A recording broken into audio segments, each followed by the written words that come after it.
Bonjour à toutes et à tous et bienvenue sur la Taloche, hashtag la chaîne qui claque comme d'habitude, vous connaissez le dicton, vous connaissez le hashtag.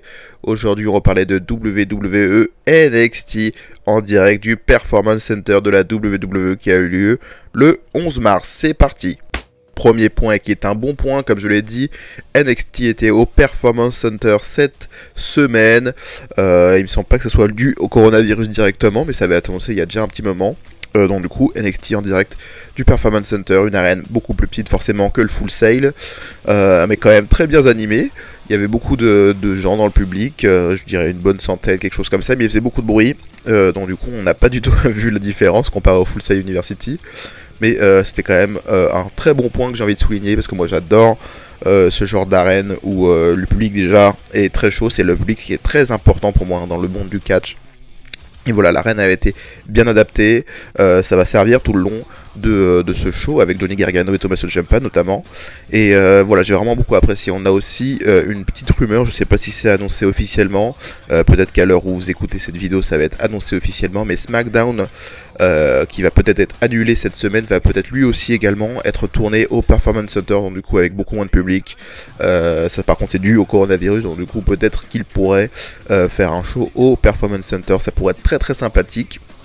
Et je vous avoue que j'aimerais bien avoir, malheureusement c'est le revers de la médaille, merci Coco, mais si malheureusement on peut pas faire des shows dans des grosses arènes de WWE, ce serait très très sympathique que WWE décide de faire des shows au Performance Center, voilà, donc avec un public beaucoup plus restreint.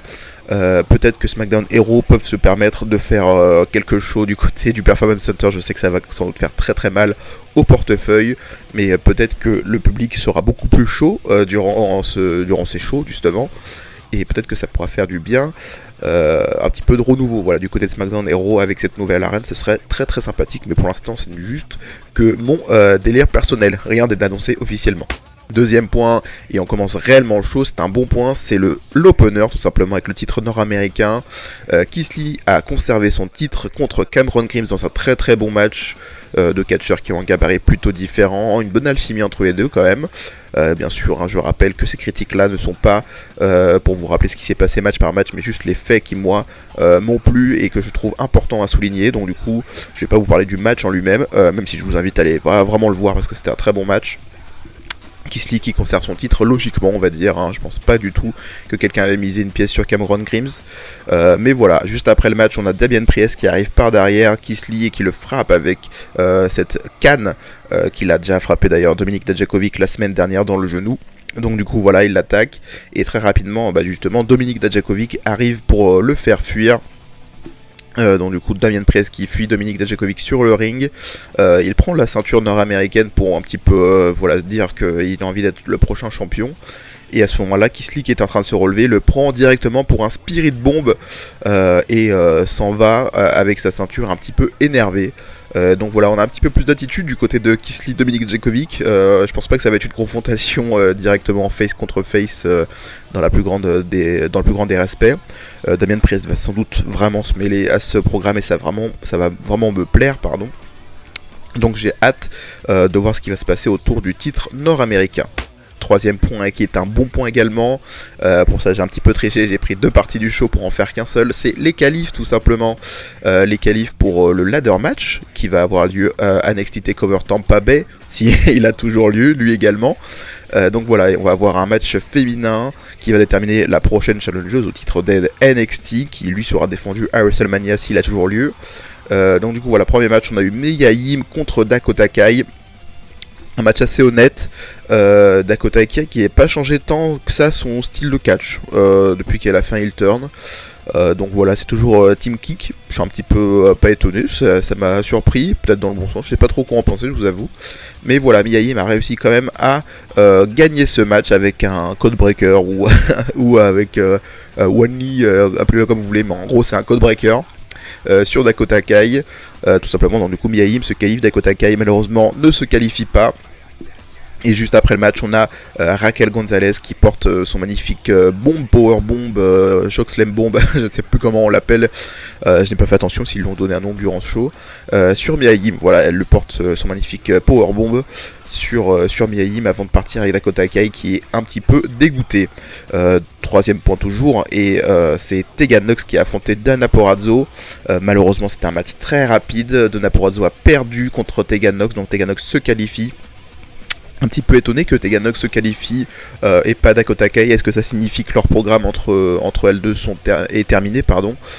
Sans doute du coup. Tegan Nox qui se qualifie pour le ladder match, ça j'ai vraiment hâte de voir un petit peu plus de Tegan Nox. Dakota Kai, je sais pas du tout sur quel programme elle pourrait partir pour le coup. Si elle n'est pas du côté de NXT TakeOver Tampa Bay, je trouverais ça un petit peu bête. Donc voilà, peut-être qu'elle va intervenir dans ce match-là. Mais ça reste à voir, donc du coup voilà. Mon petit point où je suis aussi déçu sur ça, c'est Deonna Purrazzo qui malheureusement n'a pas fait grand chose pendant son combat, pendant son affrontement. Elle a juste servi à mettre Tegan Nox en avant. Et malheureusement j'adore Deonna Purrazzo, à chaque fois que je la vois je suis conquis, donc malheureusement j'aimerais bien qu'on fasse quelque chose avec elle, peut-être après TakeOver WrestleMania, peut-être qu'on s'investira un peu plus derrière elle avec un vrai programme, mais pour l'instant malheureusement ça ne fait rien.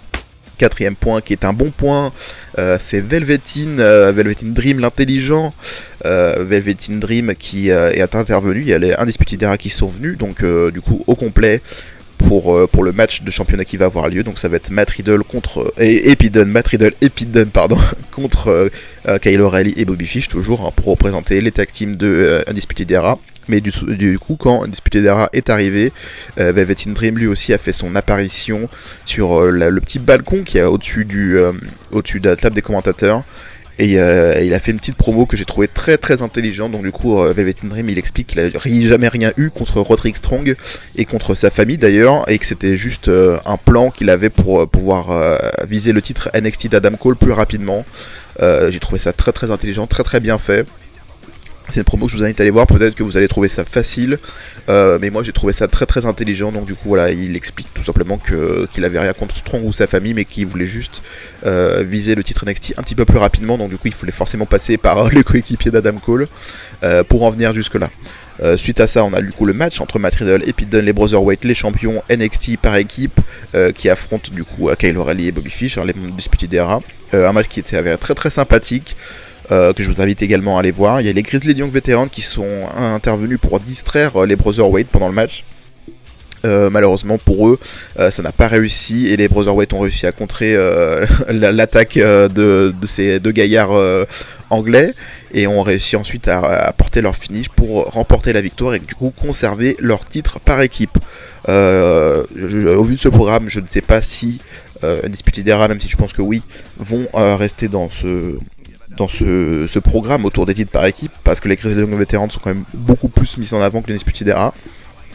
Les Undisputed Era aussi qui ont d'ailleurs fait leur programme avec les Brotherweight. Donc voilà, peut-être qu'on va finir à Tampa Bay avec un match avec 3 équipes, mais c'est surtout les Grizzly Young Veterans qui sont mis en avant dans ce programme, et je trouve ça très très cool parce que je les adore.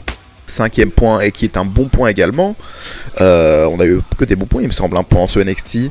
Je l'ai appelé Qui de nous deux. Voilà, donc Ciampa arrive sur le ring pour un petit peu confronter Johnny Gargano. Je vais pas vous rappeler ce qu'il dit, je vous invite à aller voir l'épisode toujours. Donc voilà, il confronte Johnny Gargano pour un petit peu le trash talk. Celui-ci apparaît très vite sur l'écran géant pour justifier ses actions. Il justifie ses actions d'ailleurs d'une très bonne manière, hein. Il dit qu'en 2017 Tommaso Ciampa était un gros connard, on pourrait dire, qu'il l'a attaqué dans le dos, qu'il l'a humilié, qu'il l'a blessé, qu'ils ont une grosse rivalité tous les deux, et que depuis qu'il est revenu, les gens ont l'impression qu'il a l'impression que les gens ont totalement oublié ses actes odieux, et que maintenant d'ailleurs il se fait même applaudir et qu'il trouve ça intolérable. Donc du coup c'est pour ça qu'il s'en est pris à Tommaso Ciampa. Donc c'est une justification, très très bonne justification, hein, qui a lieu par Johnny Gargano. Encore une fois, c'est de l'écriture intelligente, j'apprécie vraiment beaucoup. Bien sûr, Ciampa, il en a marre, donc du coup il quitte le ring et il va directement dans les vestiaires pour aller attaquer Johnny Gargano qui était dans la salle de conférence du Performance Center. Donc du coup voilà, les deux combattent un petit peu partout dans les vestiaires. On a une grosse référence à Marty Jannetty et Shawn Michaels. Il y a Johnny Gargano qui fait passer Tommaso Ciampa à travers une vitre, exactement de la même manière que Marty Jannetty est passé à travers la vitre du barbershop de Shawn Michaels à l'époque. Si vous savez pas de quoi je parle, faut revoir vos classiques. Mais voilà, j'ai trouvé ça, c'était une très très bonne référence. Donc du coup la confrontation a encore lieu, on a Miroir qui s'est brisé après que Tommaso Ciampa ait jeté un poids sur Johnny Gargano qui lui l'a esquivé au dernier moment, qui a cassé une vitre, c'était un très très bel effet. Et finalement on revient du côté du ring, plutôt dans le public, et les deux continuent à combattre forcément, ils se tapent, et ils arrivent sur le balcon qui est au-dessus tout simplement de la table des commentateurs, comme Velvet Dream était plus tôt dans la soirée. Donc du coup voilà, les deux combattent, Johnny Gargano prend l'avantage physiquement, et il veut ensuite lancer Tommaso Ciampa du haut de la rambarde directement sur la table des commentateurs, mais malheureusement il se fait contrer très rapidement, ou heureusement pour Tommaso Ciampa, il se fait contrer rapidement, qui en profite pour porter son Air Raid Crash directement du haut du balcon sur la table des commentateurs, et le show se termine ainsi. Encore une bonne référence de la part de Tommaso Ciampa et de Johnny Gargano, parce que pour ceux qui ne se rappellent pas, c'est comme ça que Tommaso Ciampa avait effectué son heel turn à l'époque. Il avait porté son Air Raid Crash du haut de la rampe d'entrée directement sur la table des commentateurs. Et il y a eu aussi la même ref quand les deux se sont confrontés dans un match où Johnny Gargano a porté lui le Air Raid Crash sur Tommaso Ciampa directement sur la table des commentateurs depuis le public. Donc voilà, c'est encore une belle ref que j'ai beaucoup appréciée. On s'arrête ici pour cette critique. Globalement, c'est un show que j'ai beaucoup apprécié, comme vous l'avez sans doute compris. J'ai vraiment beaucoup aimé ce qui se passe autour de Johnny Gargano. J'aime vraiment beaucoup Johnny Gargano et Tommaso Ciampa. C'est un programme que je trouve très intelligent. Il y a beaucoup de gens qui sont sur la réserve et qui veulent pas revoir un programme entre les deux, mais pour le coup, c'est un programme très très intelligent, je trouve en tout cas, qui est d'ailleurs booké de façon intelligente. Donc du coup, on sent pas le forcer dans ce programme, je trouve. Du coup voilà, c'était un show très très bon dans la globalité. Velvet Dream aussi, c'est encore une promo intelligente. Ce qui se passe autour du titre nord-américain, c'est de la compétition pure. J'apprécie vraiment, ils essayent d'un petit peu d'investir dans un programme un petit peu plus lourd, avec cette agression de Keith Lee à la fin sur Dominic Djokovic. Mais globalement, voilà, c'est un show que j'ai beaucoup apprécié, et surtout, j'adore vraiment le Performance Center. Les shows dans le Performance Center, ça a vraiment un cachet en plus, je trouve. Ils peuvent se permettre un petit peu de se balader de partout, mais étant donné que c'est leur leur arène à eux, leur build, leur maison, on va dire. Donc voilà, j'ai vraiment beaucoup apprécié ce show. Je vous invite en commentaire à dire ce que vous en avez pensé. Si vous avez aimé ce show et si vous avez aimé cette vidéo, à liker, partager également pour faire connaître la chaîne au plus grand nombre, et pouvoir partager la passion de NXT et du catch tout simplement. Et on se dit très rapidement, pour ceux qui écoutent la critique de AW Dynamite et ceux qui écoutent pas la critique de AW Dynamite, on se dit à la semaine prochaine. Bisous.